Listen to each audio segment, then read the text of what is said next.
Assalamualaikum warahmatullahi wabarakatuh. Teman-teman semuanya, mudah-mudahan masih dalam keadaan sehat walafiat. Masih dengan perbincangan OCCRP teman-teman ya.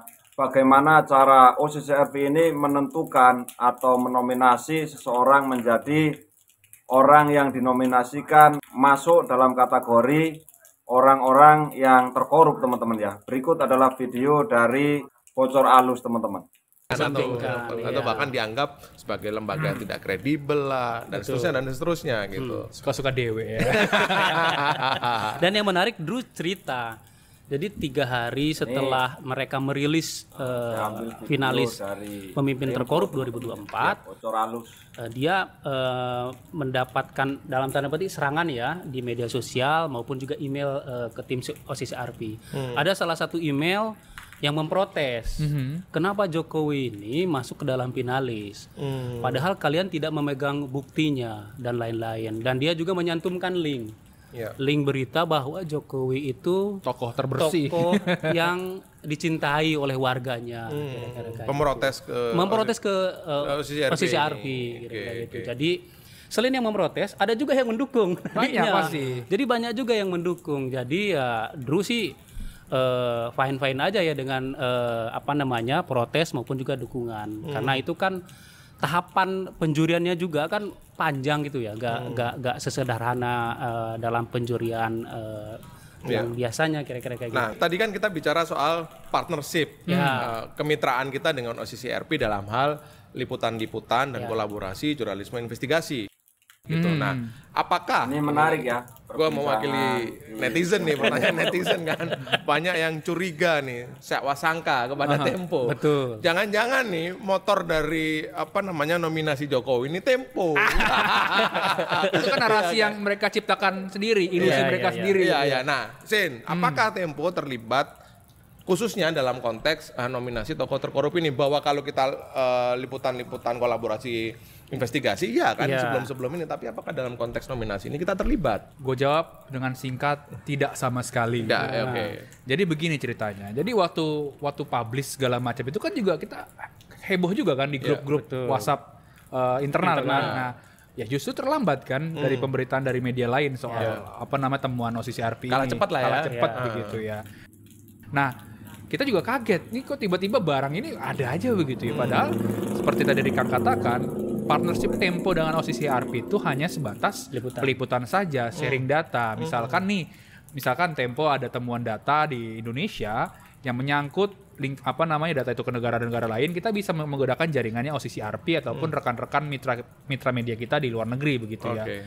Pun sebaliknya, kalau OCCRP menemukan data, misalkan data dari Brussels lah, dari Eropa lah, dari Swiss segala macam, nah di situ ada nama pejabat Indonesia, ada konteks Indonesia, kita dilibatkan supaya minimal mengkonfirmasi kan data itu benar apa tidak dan segala macam. Karena kan langkah-langkah jurnalisme itu kan melakukan verifikasi kan, dari data itu diverifikasi. Kalau misalkan betul, kita konfirmasi kan, itu kan merupakan jurnalisme gitu. Kalau misalkan ngarang-ngarang kan ilusi, biarkan aja pendengung-pendengung itu. Jadi sekali lagi tidak terlibat.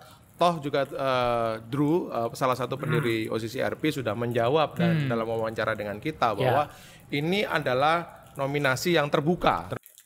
Ya kan, semua orang bisa memasukkan dan mencalonkan nama gitu kan, dan setiap orang gitu diverifikasi secara ketat oleh mereka. Betul. Gue curiga nih ya, jangan-jangan para buzzer itu nggak ngisi form karena bahasa Inggris juga. Iya, bisa jadi kan. Nanti pertanyaan adalah siapa tokoh artinya dia dibenci, dibilang adalah disukai begitu kan. Jokowi kan.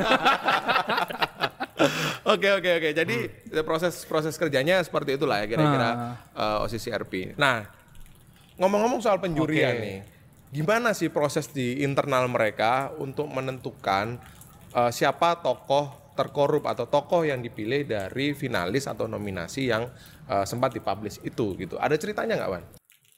Menarik teman-teman ya, ketika kita itu mendengarkan perbincangan 3 orang yang sungguh luar biasa ini teman-teman ya, tentang bagaimana OCCRP ini menentukan seseorang itu menjadi nominasi atau pemimpin-pemimpin terkorup ya teman-teman. Nah oke teman-teman ya, Kalau teman-teman masih tertarik mendengarkan obrolan mereka bertiga, mari kita sama-sama mendengarkan kembali obrolan mereka.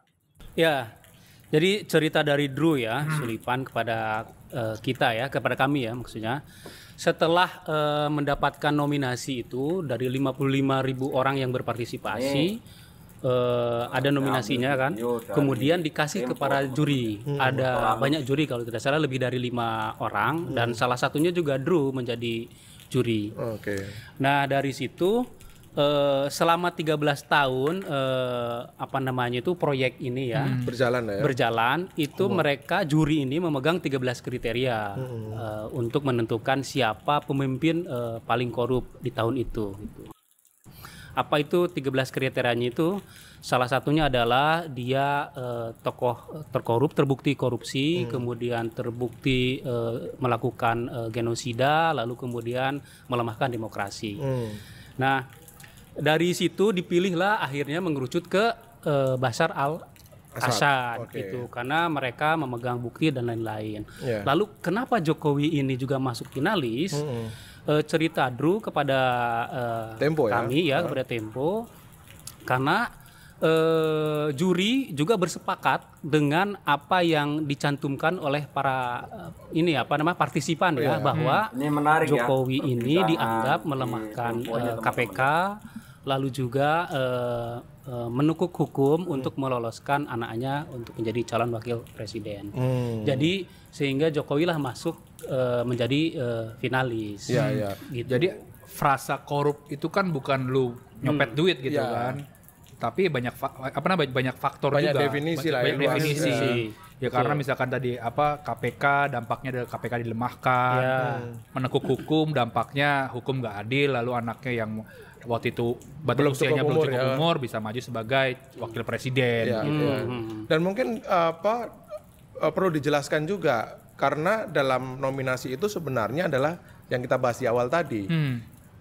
Pemimpin Kenya William Ruto sebenarnya mendapatkan angka nominasi dari segi dari segi jumlah ya itu paling tinggi sebenarnya. 40.000 ya 40.000 dari 55.000. dari 55.000, tapi pada akhirnya juri tetap memutuskan atau memilih Presiden Suriah Bashar al-Assad sebagai tokoh terkorup. Ini artinya Bukan voting. Iya, bukan voting atau bukan berdasarkan angkanya. bukan penilaian kuantitatif gitu kan, seperti hanya survei yang selama ini diandalkan oleh rezim kan. Rezim mana nih? Nah, udah tahu lah siapa yang mengandalkan survei. Puas, sangat puas, tidak puas gitu kan. Udah kayak Tetapi juga ada penilaian kualitatif yang dilakukan atau dibahas oleh para juri sehingga menentukan bahwa Bashar al-Assad lah yang selama tahun 2024 dianggap pemimpin paling korup dalam hal ini ya tentu soal kekuasaan, bagaimana dia mempertahankan kekuasaan dan seterusnya. betul.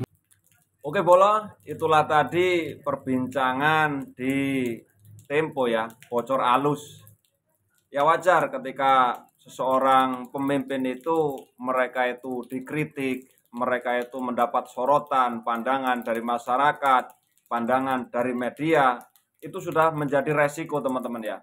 Apapun yang mereka lakukan pasti juga nggak semudah menentukan sesuatu terus dijadikan seperti ini.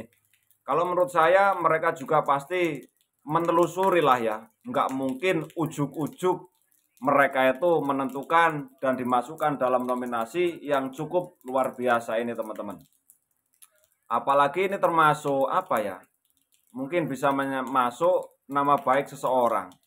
Ya tapi jika memang kita itu sudah menjadi seorang pemimpin, ya tentu saja harus mengambil sebuah risiko bahwasannya akan banyak ada orang yang akan meliriknya, orang yang akan melihat kinerjanya seperti apa yang sudah kita lihat ya bersama-sama kepemimpinan Bapak Joko Widodo ini selama 10 tahun memimpin di Indonesia.